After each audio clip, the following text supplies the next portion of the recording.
ताराबाई शिवाजी शिरशुकळे, हातगाव तालुका, नांदेड जिल्हा, राहणार पंचिंचोली।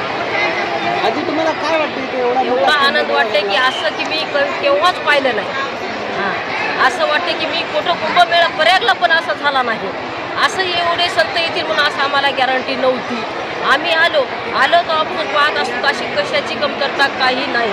व्यवस्था अशी एवढी आहे की नाही, शौचालय आहे, आंघोळीची स्नानाची आहे, समजा जेवणाचं जे खाईल ते आहे, असं खायला कुठं कमी पडणार नाही। आणि एवढे संत म्हणत आपल्या घरी बसल्यावर आपल्याला एवढ्याचं दर्शन होऊ शकत नाही। एवढे पर्वे काळ असा हे कुठंच पाहिला नाही।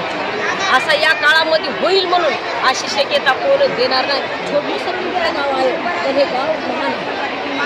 आपल्या भक्ताची अशी एवढी कृपाची झाली, आपल्या भक्तांना आपल्याला काय दिलं तर हे ज्ञान आपल्याला इथं प्राप्त झालं।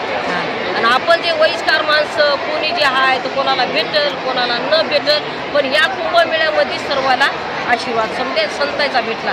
आपल्याला एवढं यज्ञ सापडेल म्हणून 108 कुंडाचं दर्शन होईल म्हणून असं शक्य नव्हतं। एवढी अशी काय पब्लिक आहे, ज्याला सेवा करायची त्यानं सेवा करा, ज्याला काय अन्नधान्य द्यायचं तर त्यानं अन्नधान्य द्या। या 5 कुंडानं जेवढी सेवा होईल तेवढं पर्वे काळ कोणाचाही झाला।